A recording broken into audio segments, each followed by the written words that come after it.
Good morning. Welcome to this astrology report for the week of Tuesday, May 27th through Friday, May 30th. This is a very busy time astrologically. Gemini season is always super busy.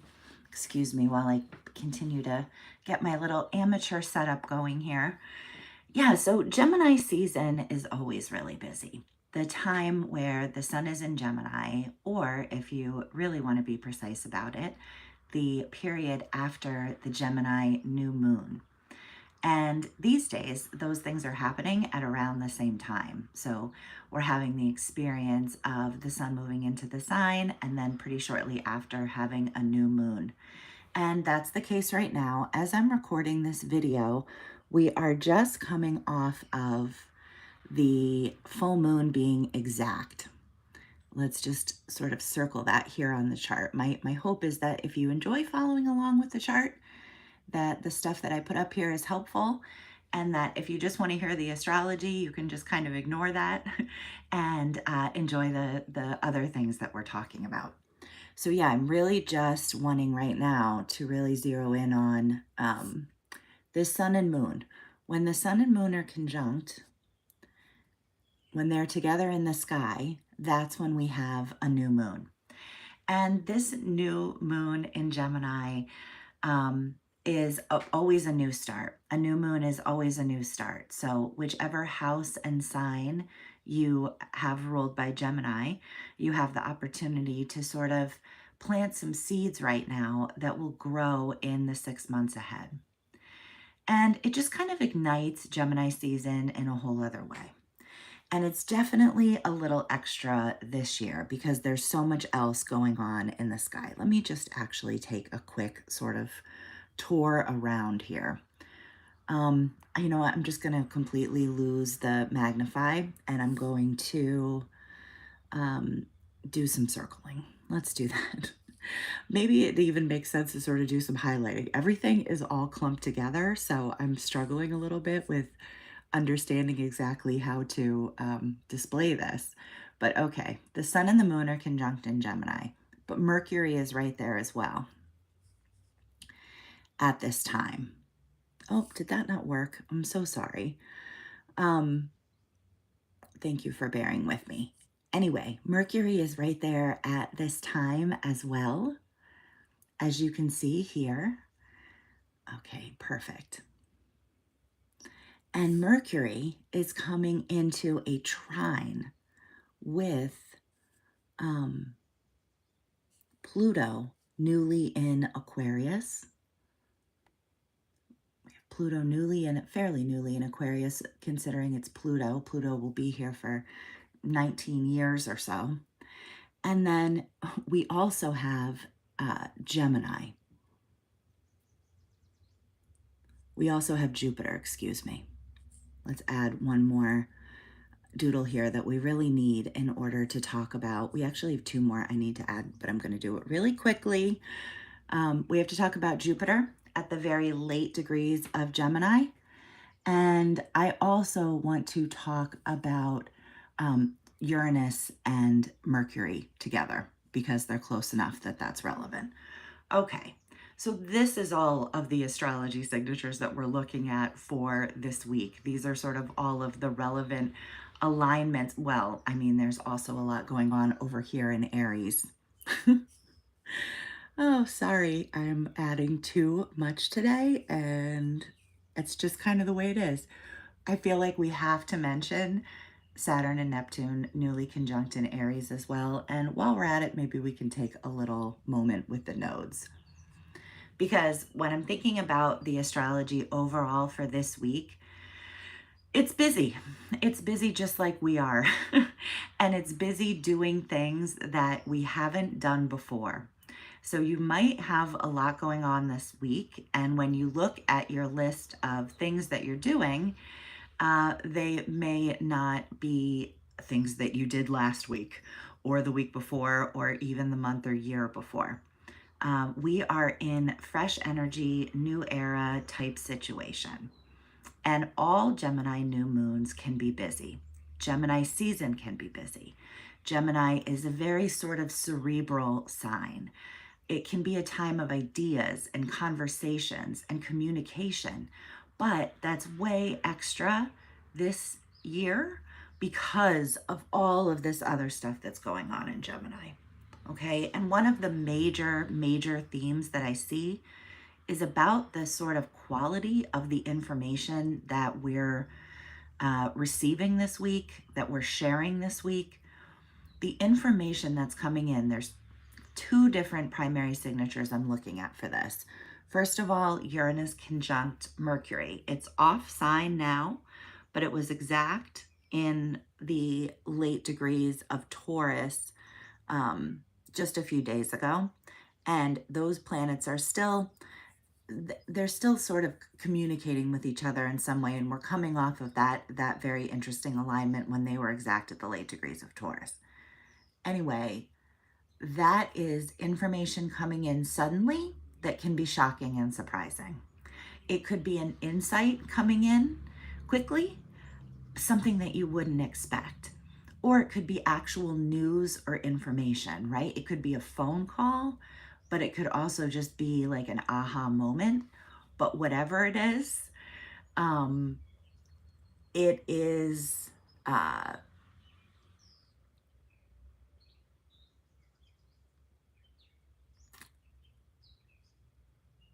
it's got a quality that is surprising, that you wouldn't have expected. It feels like it comes up sort of out of nowhere, and it changes things. It shifts your perspective. And then there's another aspect that has to do with the quality of the information that we're getting at this time too. And it relates to this trine from Mercury. As soon as it enters Gemini, comes into a trine with Pluto. And this is exact more and more as we go. So Mercury trine Pluto is about information coming up sort of from the depths. Information coming up that we hadn't realized before, or that had been buried or hidden to us in some kind of a way. Pluto isn't bringing that sort of like sudden surprising quality to the information. That's the Uranus signature. What Pluto is doing here with Mercury and with the sun and moon, I should mention, the sun and moon are really trining that Pluto too. This whole new moon in Gemini is interacting with this Pluto newly in Aquarius. It's shining a light on something. It's illuminating something that had been hidden to us previously, right? We're getting some sort of an insight about something that we hadn't known before. It could be something that we buried. Sometimes Pluto deals with very old things. So something that you were grappling with in the past that you set aside, that you thought was over, that you put down, that now is sort of coming back to be healed or dealt with further. Or it could just be something that's going on that you didn't realize, that now you realize that you need to know about. You know, there can be sort of a restructuring or a rebalancing of power or resources in some kind of a way with signatures like this. There's so much cerebral energy. There's so much mental energy with a Gemini new moon. And then when you combine it with that Mercury Uranus and everything being trine to Pluto, it's like the mental energy is has a quality that is surprising, that is deep and intense, that is sort of revealing something that had been hidden.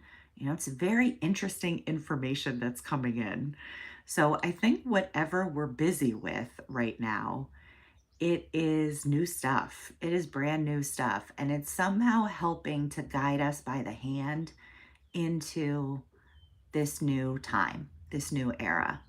But what it might feel like right now is super busy. And it might feel hard to sort of feel grounded. You know, it is such a cerebral season, and and that's kind of exhausting. It's not embodied sometimes, this energy. Too much air energy, it's like you feel like you're up in your head, right? Rather than being sort of down in your body and down in your heart. And I think we need to mention as well that Jupiter is wrapping up his time in this sign right now.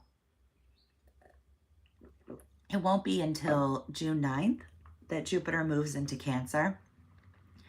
And this is going to be a great move when Jupiter moves into Cancer. Oh, good morning, Jam. Nice to see you. Nice to see you. I wonder if you saw the weekend report as well.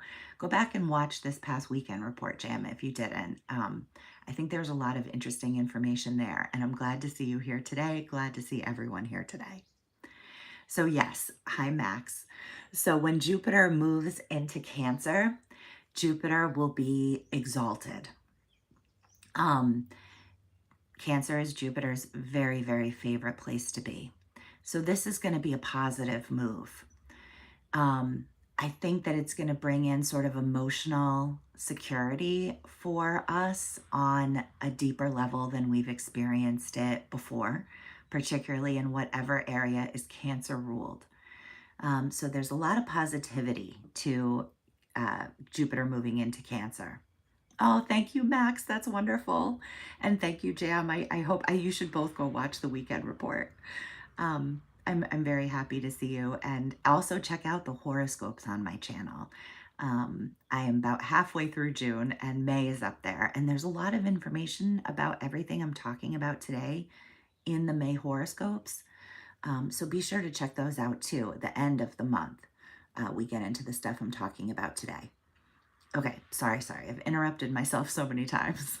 But Jupiter in Gemini, especially towards the end here, these next few weeks, Jupiter in Gemini can help us get in touch with what isn't working, what we don't like, what we don't want. And that is relevant information, yes, but it's not like the most fun kind of information, right? You hang out with a group of people and you go, these aren't really my people. You try a job and you go, meh, I don't really like this quite as much as I was hoping that I would, right? Or sort of able to see things in yourself that you would like to let go of, or seeing dynamics in relationships that aren't working for you. And this is a process we've been going through for quite a while, and it sort of heightens as we get towards the end of Gemini here. So on top of just all of this mental busyness, information coming to light that's surprising, things being revealed that had previously been hidden to us or that we had buried happily and didn't want to look at for a little while. We also have Jupiter in Gemini reminding us of all the things that we've learned lately that we don't want, that we don't like. You know, it's like we had like a big list of options and we're getting to cross more and more of them out. And I guess that feels like progress, you know, but it's not the satisfying progress that we're always really looking for. But it is a necessary part of things. I was just talking to a very, very dear friend, Jordan, yesterday, and we were talking about this new moon, and we were talking about astrology in general and how it has played out in our lives, right? How we notice it showing up for us or not. And I was saying that one thing that I've really learned from looking at the astrology is the way in which there do have to be endings in order for there to be beginnings. And those endings sometimes are not so great, not so fun. They aren't, that sounds easy, but it could be, losing a job or whatever. I don't even want to go through the different possibilities because I'm not trying to give air to that, but just to say, when we're in, there is something important and relevant about realizing what we don't want, about realizing what isn't working, but it's not always a super fun process to go through. And I mean, you don't need me to tell you that, but there could be some of that in the busyness of this week. It is also worth mentioning the Saturn and Neptune conjunction here in early Aries because it's so new, and because as these planets come into Gemini, they also go into sextile and sort of activate that Neptune-Saturn conjunction in a different way. But this suggests that we're in a time where we're really planting seeds that are going to grow for a long time. And also that it's a time when we can really sort of make our dreams real. You know, Saturn is sort of structure and practical guidance. Saturn shows us the way. Saturn is often hard work, but hey, that's what you need to do sometimes to make real progress. Neptune is all about dreams and feeling past what had before felt like a limit. So these two together, basically for a year at the very early degrees of Aries, I've been looking at astrology for quite a long time. This is really up there in terms of one of the most profound signatures I've seen. In some ways, I think it's like the coolest signature. There are ways to look at this that are negative, and I'm sure we'll experience some of those negative significations for it too. And there's plenty of astrologers out there talking about their concerns about Saturn conjunct Neptune in early degrees of Aries. But I think there's the real potential here for this to be beautiful, because it's our dreams. It's being able to see past what we had thought was a limit before, dream really, really big, and kind of have some sense of the structure or the process that we would need to go through in order to get there. You know, these are the kinds of things where real commitments are made to some dream or to some shared vision. You know, it's a beautiful signature for a marriage, for example, right? Like it's really putting something together that's new and big. So I just also wanted to take a second to remind of the signatures around the nodes right now with all this going on. And you can hear there's a lot going on for me. Check out the weekend report for more information about that, where I overshared about my own life in true Gemini fashion. Gemini, I don't have much Gemini in my chart, but we all do right now. Gemini loves to overshare and talk, talk, talk. And I did that on my weekend report, if you'd like to hear more about what's up with me. So I am a little bit fired up today. I just have a lot of mental energy myself. This report and this signature is definitely speaking to me. Quick mention about the nodes before I go, because I think it's something important for us to remember.